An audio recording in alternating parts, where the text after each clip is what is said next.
On a parlé de beaucoup de choses à la conférence. Tous les orateurs avaient dit différentes choses. Mais je pense qu'au final, ce qui était important, c'est, à mon avis, quand l'héritage, le partage se fait-il bien, comment quelqu'un entre, prend possession, le contexte, la circonstance, qu'est-ce qui se passe? Parce que quand vous lisez votre Bible, on va commencer comme ça. Jean 3,35. Jean 3,35, il est dit là-bas, « Le Père aime le Fils et il a remis toutes choses entre ses mains. » Le Père aime le Fils et il a remis toutes choses entre ses mains. Jean 5,20. « Car le Père aime le Fils et lui montre tout ce qu'il fait, et il lui montrera des œuvres plus grandes que celles-ci, afin que vous soyez dans l'étonnement. »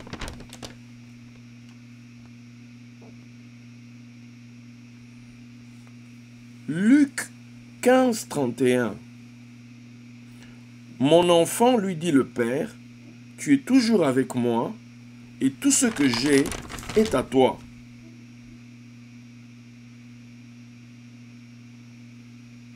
Mon enfant, dit le Père, tu es toujours avec moi et tout ce que j'ai est à toi.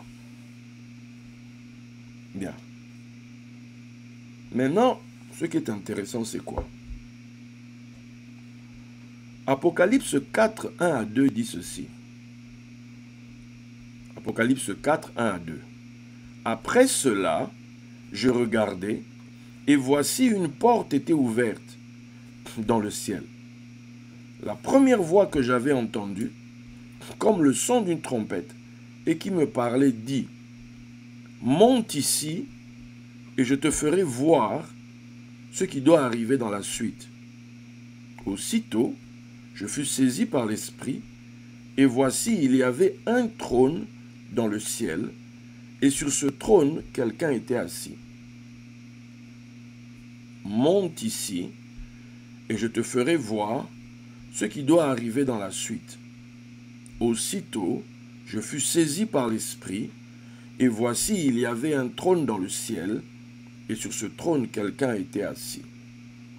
En fait, les choses que l'on doit désormais donner à ce gars, tu ne peux les percevoir, tu ne peux les aborder que sous une perspective d'en haut.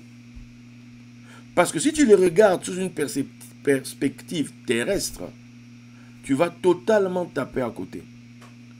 Tu vas totalement taper à côté. En fait, concernant la manifestation de Christ, puisqu'il s'agit de l'apocalypse de Jésus-Christ, ok? Dévoilement de Jésus-Christ. Donc, pour qu'il y ait dévoilement de Jésus-Christ, la personne à qui on veut montrer les choses, il faut qu'il monte. Maintenant, vous avez vu, monte ici, tout ça, il y avait un trône dans le ciel, sur ce trône, quelqu'un était assis. Maintenant, on saute. On va dans Apocalypse 21, 5 à 6. Apocalypse 21, 5 à 6, il est dit, « Et celui qui était assis sur le trône, » le fameux gars qu'on a vu dans Apocalypse 4, 1, 2, là, le fameux gars qui est assis sur le trône dans le ciel. Donc, et celui qui était assis sur le trône dit, « Voici, je fais toutes choses nouvelles. » Et il dit, « Écris, car ces paroles sont certaines et véritables. » Et il me dit, « C'est fait. Je suis l'alpha et l'oméga, l'aleph et le tav, le commencement et la fin. À celui qui a soif, je donnerai de la source de l'eau de la vie gratuitement. » Les fameuses choses, puisque c'est ça l'Apocalypse. Quand vous lisez Apocalypse 1,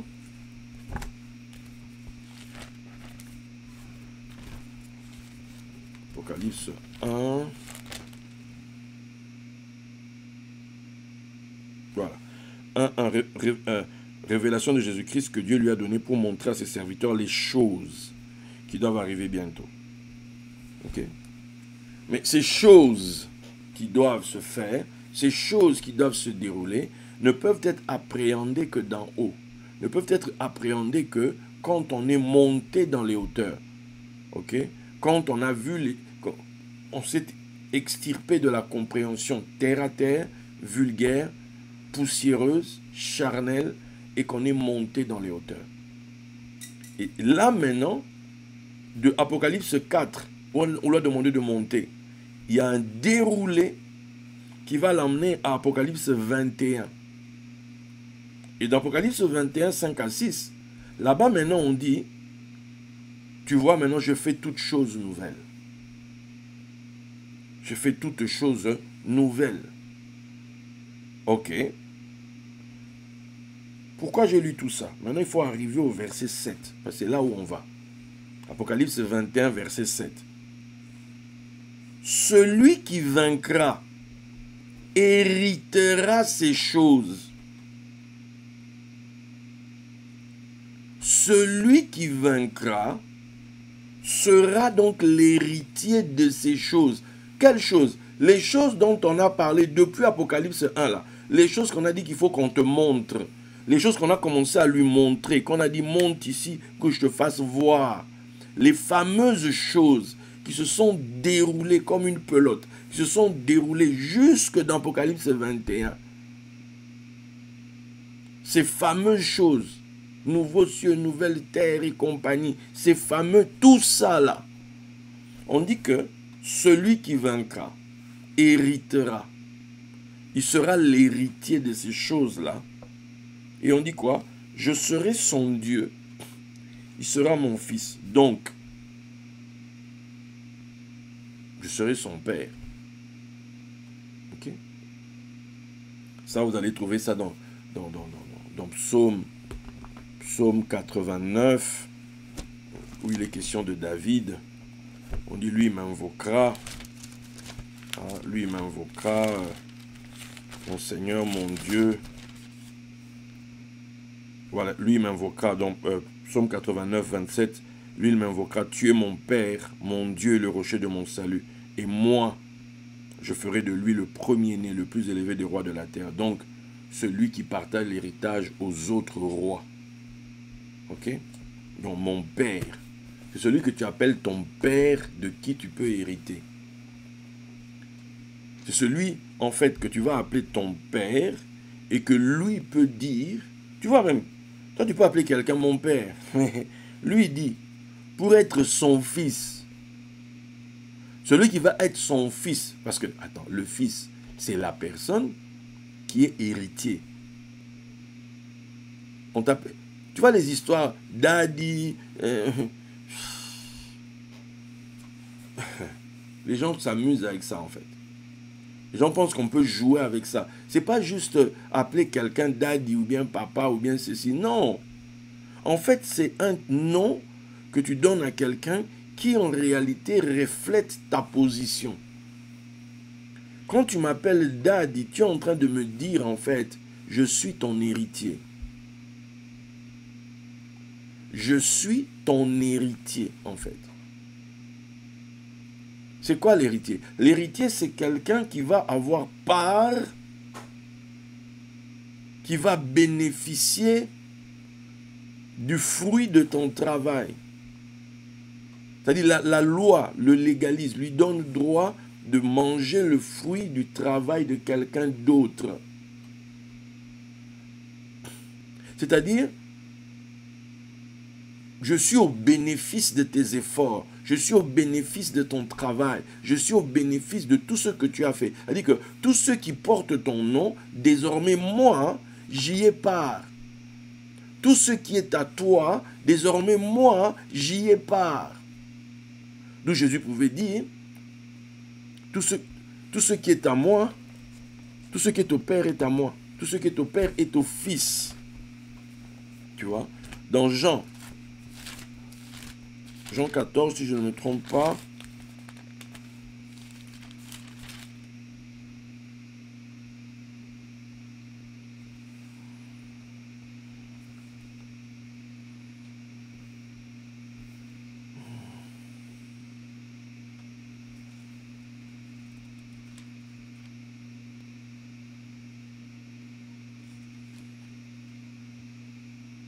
C'est pas 14 déjà. Voilà, 16. Jean 16, verset 15. En commençant au verset 14. Il me glorifiera, il parle de l'Esprit, parce qu'il prendra de ce qui est à moi et vous l'annoncera. Ok, jusque-là. Maintenant, petite nuance, verset 15. Tout ce que le Père a est à moi. Tout ce que le Père a est à moi. C'est pourquoi je dis qu'il prend de ce qui est à moi et qu'il vous l'annoncera. Donc, quelque part, il prend de ce qui est au Père et il va vous l'annoncer. Mais le truc, c'est que peut-être que toi et le Père dont Jésus parle, vous ne vous connaissez pas. Mais non, toi, tu connais Jésus. D'où maintenant, il va maintenant te dire que, rassure-toi, tout ce qui est au Père est à moi. Pourquoi? Parce qu'il est l'héritier. L'Éternel m'a dit, tu es mon fils. Tu vois? Demande-moi, je te donnerai toutes les nations en héritage. Tu vas hériter. Tout ce qui est au Père est à moi. D'où c'est ce que le papa l'a dit à son fils dans Luc 15, 31. Tout ce qui est à moi, tout ce que j'ai est à toi, en fait. Non, en fait, il lui donne un message. Je n'ai pas besoin d'être mort, de mourir physiquement, pour que toi, tu commences à hériter. Pour que toi, tu commences à jouir de ce qui est à ton père. Dire que quelqu'un est ton père, ça signifie que tout ce qui est à lui est à toi. C'est ça en fait, potentiellement c'est ça.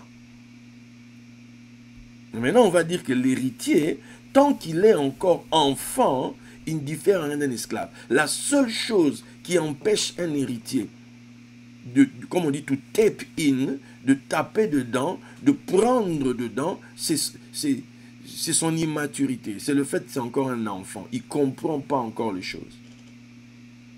Il ne réalise pas encore l'importance, la valeur de ce que sa position lui donne droit.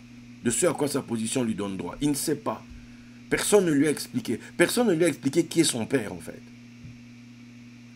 Personne ne lui a dit qui est son père. Personne ne lui a expliqué la puissance de son père. Personne ne lui a expliqué la dimension dans laquelle son père est. Personne ne lui a expliqué ça.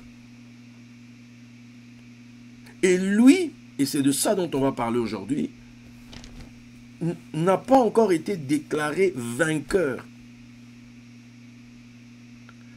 Pour hériter, on dit celui qui vaincra. Or, comment la victoire, c'est où? La victoire, on dit, or, la victoire qui triomphe du monde, c'est notre foi. La victoire qui triomphe du monde, c'est notre foi. Mais qu'est-ce que ça a à voir là? Pourquoi? Attends, je suis déjà l'enfant de quelqu'un. C'est quoi le problème? Pourquoi encore, moi, je dois vaincre? Pourquoi? Qu'est-ce qui se joue là en réalité? Au Congo, il y a une expression qui dit « On met au monde les enfants, mais on ne met pas au monde leur cœur. » On ne met pas au monde leur cœur. On met au monde l'enveloppe physique. Biologiquement, cet enfant est ton enfant. Mais il n'est pas encore devenu ton enfant. Il n'est pas encore devenu ton fils. L'enfant, c'est lié à la biologie. Mais le fils, c'est maintenant lié. Il y a eu un travail qui a été fait. Il y a eu un travail qui a été fait. Il y a des gens qui ont débarqué dans votre vie comme ça. Vous avez, j'allais dire, hérité d'eux par les circonstances de la vie. Et puis il arrive un moment où vous devez vous prendre une décision. Est-ce que cette personne va cesser d'être juste la personne que vous avez héritée des circonstances pour devenir désormais un gars à vous, si je peux parler comme ça. Quelqu'un que vous, au final, vous choisissez en fait. Pas qu'on vous a légué, mais que vous avez choisi désormais. C'est là que la nuance se fait. Mais maintenant, vu qu'il s'agit d'accéder a un héritage qui est constitué du fruit du labeur de quelqu'un, c'est-à-dire du fruit des souffrances de quelqu'un. Et des souffrances, il y en a de tout type. Mais toutes ces souffrances-là, que la personne a vécues, ont au final produit quelque chose. Regardez. C'est quelque chose qui va être transmis à quelqu'un. Qui, pour le coup, lui, peut-être n'a rien fait. Mais comme il y a une justice, tu vas être éprouvé, il va avoir une épreuve. Voilà pourquoi on parle de celui qui vaincra. Voilà pourquoi on parle de celui qui vaincra. Tu dis tu vas hériter de Dieu, puisqu'on parle d'héritier de Dieu. Pensons, on est dans la Bible, dans la logique biblique. Dieu, lui-même Dieu, quel est le travail qu'il a fait que nous on va hériter? Oui, il a fait les cieux et la terre. Il a fait les cieux et la terre. Il a créé la création. Au point qu'on dise qu'au final, il s'est reposé de toutes ses œuvres, il a savouré, il était content de cela, etc. Ok? Donc, le Créateur a mis en place plein de choses. Plein de choses. Mais toutes ces choses, c'est pour qui? On dit qu'il a voulu appeler à la gloire beaucoup de fils.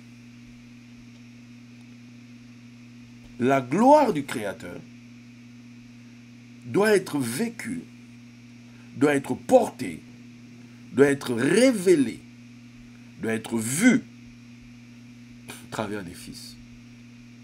Les fils sont le rayonnement de sa gloire, sont l'empreinte de sa personne. C'est ça les fils. Quand un fils apparaît quelque part, c'est un héritier de Dieu. C'est un héritier de Dieu. Héritier de quoi? De la création.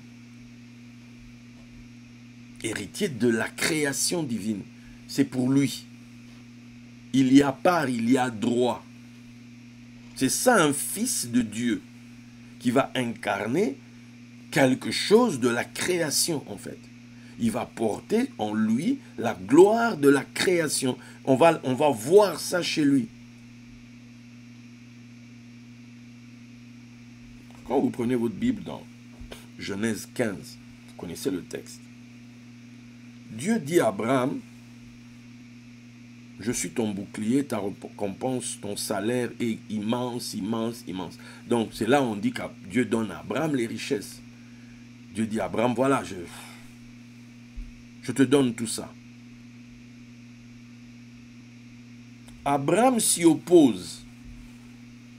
Abraham fait obstacle à cette affaire divine. Pourquoi? Parce qu'Abraham dit, j'ai pas de fils. Donc, l'absence de fils pour Abraham était à ses yeux rédhibitoire, était à ses yeux un obstacle pour toute cette richesse-là. Manière de dire. C'est comme si Abraham disait, c'est pour ça en fait que Dieu maintenant va lui dire, calme-toi, sors, lève les yeux, regarde les étoiles. Tu as vu? Ainsi sera ta postérité. Donc, c'est quand on montre à Abraham ses fils, c'est quand Abraham voit, puisque ce sont ses yeux qui ont vu les étoiles, vous comprenez? Et qu'on lui dit que tu as vu ça là, c'est ta descendance, ce sont tes fils. Et or nous savons que sont appelés fils d'Abraham ceux qui ont la foi. Donc, tous ceux qui brillaient là-haut, c'était les hommes, les femmes de foi au travers les générations. Prenons ça comme ça. C'est parce que Abraham voit les fils qu'il est d'accord, qu'il a la foi. Il est d'accord que la richesse vienne.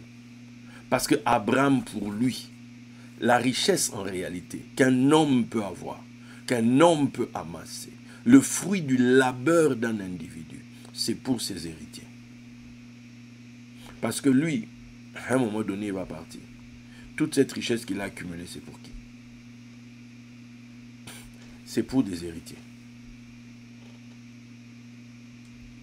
Toute cette connaissance, revenons un peu à moi, toute cette connaissance accumulée qu'on essaie de mettre dans des livres, qu'on essaie de faire ci, qu'on essaie de faire ça, c'est pour qui?